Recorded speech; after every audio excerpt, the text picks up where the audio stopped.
अरे नहीं नहीं नहीं, वो मशीन नहीं बताएगी, आप खुद बता दोगे। देख, पूर्व जन्म का मतलब महर्षि पतंजलि ने क्या क्या कि व्यक्ति के संस्कारों को देख करके व्यक्ति क्या करता है, पूर्व जन्म का अनुमान लगा सकता है। जैसे जिस व्यक्ति का संस्कार होता है, उस व्यक्ति का पूर्व जो जन्म होगा वह वैसा ही होता है। ठीक है। मान लीजिए कि आप एक पूर्व जन्म में एक ऐसे व्यक्ति थे जो इस आशा में मर गए कि मैं जो है क्रिकेटर बनूंगा। ठीक है, और आप क्रिकेटर नहीं बन पाए। अगले जन्म में आप सचिन तेंदुलकर बन गए। ठीक है। तो अनुभूति से लगाई जा सकती है कि आप क्या थे पूरे जन्म में। कुछ ऐसे कर्म किए हैं, मेहनत किए थे आप, परंतु नहीं बन पाए, और इस जन्म में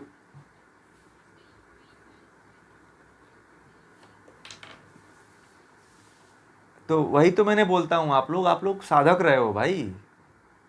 ये जो जितने योगियों में सुनिएगा, आप लोग कोई इस तरह के व्यक्ति नहीं रहे हो। जो इस क्षेत्र में जो आप लोग आ रहे हो ना, तो आप लोगों का जैसे महात्मा बुद्ध थे, तो वो भी अपना जन्म बताते थे कि मैं पूर्व जन्म में ये था, ऐसे योगी था, ये था, फलाना था। कई योगी ऐसे बताते हैं कि मैं पूर्व जन्म में ये साधु था, ये योगी था।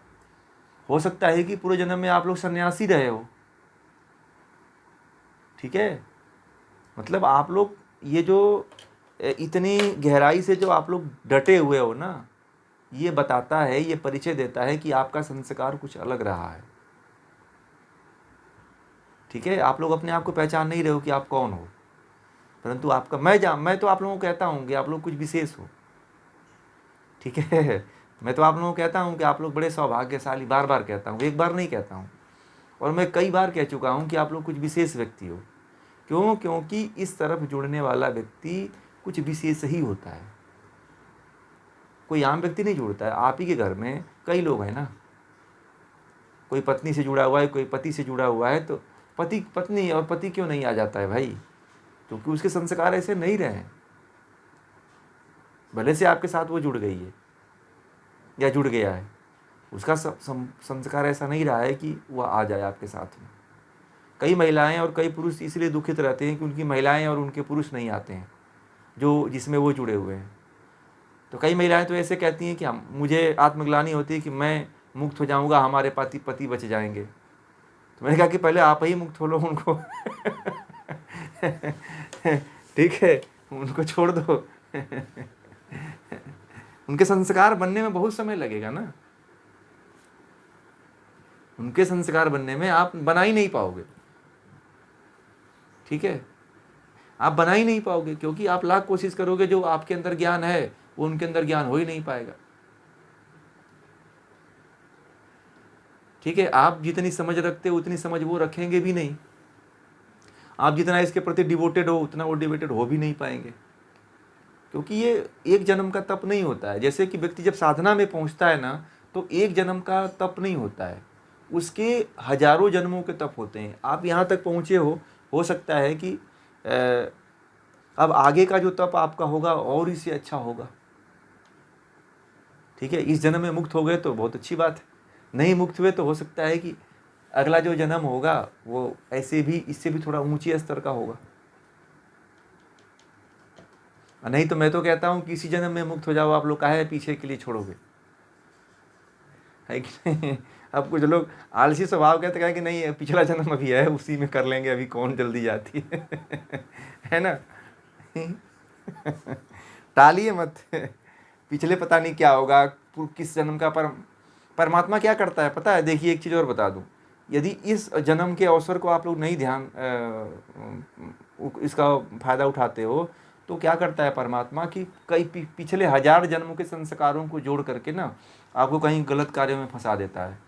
कहता है कि ले, अब तुझे अवसर दिया था, तुझे नहीं समझ में आया, अब पूर्व जन्म के कर्मों को जोड़ता हूँ मैं। तो पूर्व जन्म के कर्मों को जोड़ करके कहता है कि अब तू भोग। फिर बुरे कर्मों में भोगने के लिए छोड़ देता है। क्योंकि आपके कर्म एक नहीं हुए, एक बार जन्म नहीं हुए हैं ना, और हर जन्म में अलग अलग कर्म किए हो आप। तो ये तो परमात्मा की कृपा रही है कि आपको एक मनुष्य जन्म दिया हुआ है, तो अवसर का फायदा तो उठा ही लीजिए। है कि नहीं? हाँ हाँ, इसमें देखिए स्वभाव नहीं जुड़ने का मतलब ये है कि संस्कार नहीं मिलते हैं। आप जो आपका जो संस्कार होते हैं ना, आपके संस्कार कुछ दूसरे होते हैं, ठीक है। वो विचार केवल जीने के लिए भी विचार मिलते हैं, परंतु जो आपका एकदम इंटरनल होता है वो विचार नहीं मिलता है। प्रवृत्ति जो होती है ना, आप बार बार देखिए, आप चाह करके जबरदस्ती आप गृहस्थ में जीवन को जी रहे हो, परंतु एक मन आपका ऐसा है जो आपके भीतरी मन है, जो संस्कारों के कारण आपका मन है, वह संस्कार उसमें लगता ही नहीं, वो मन लगता ही नहीं है। और बार बार आप अध्यात्म की तरफ ही आते हो, सब काम करने के बाद भी अध्यात्म। भाई बहन तो बहुत दूर का रिश्ता है, ठीक है। भाई बहन तो मतलब कि जब तक शादी नहीं हुई है तभी तक है। शादी होने के बाद वो अपना परिवार देख लेता है और अपने परिवार देख लेती है, ठीक है। तो वो तो फिर चले जाते हैं, तो फिर पता नहीं मुलाकात होती है कि नहीं होती है, एक आध महीने में, साल भर में, शादी विवाह में ही मुलाकात होती है कि नहीं। पति पत्नी की जो बात होती है, जो साथ साथ रहते हैं, तो उसमें क्या होता है कि मान लीजिए जब आप रहते हो ना साथ में, तो मान लीजिए कि आप आध्यात्मिक व्यक्ति हो, यदि आप आध्यात्मिक व्यक्ति हो और आपकी शादी उस व्यक्ति के साथ हुआ जो आध्यात्मिक, जिसके संस्कार नहीं है, ठीक है, तो आप उसके साथ रहोगे क्योंकि आपने शादी किया है, तो उसके संस्कार के साथ आप अपने संस्कार को जोड़ने की कोशिश करोगे, परंतु आप जुड़ नहीं पाओगे। एक ऐसा कांटा आपके अंदर चुभता रहेगा जो आपको बेचैन बनाए रखेगा, ठीक है।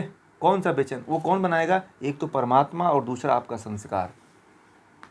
परमात्मा और संस्कार आपको बार बार वहाँ पे सुई चुभोता रहेगा, आपको दुख देगा, कष्ट देगा कि ये अब समझ जाए, अब सुन ले, अब समझ जाए।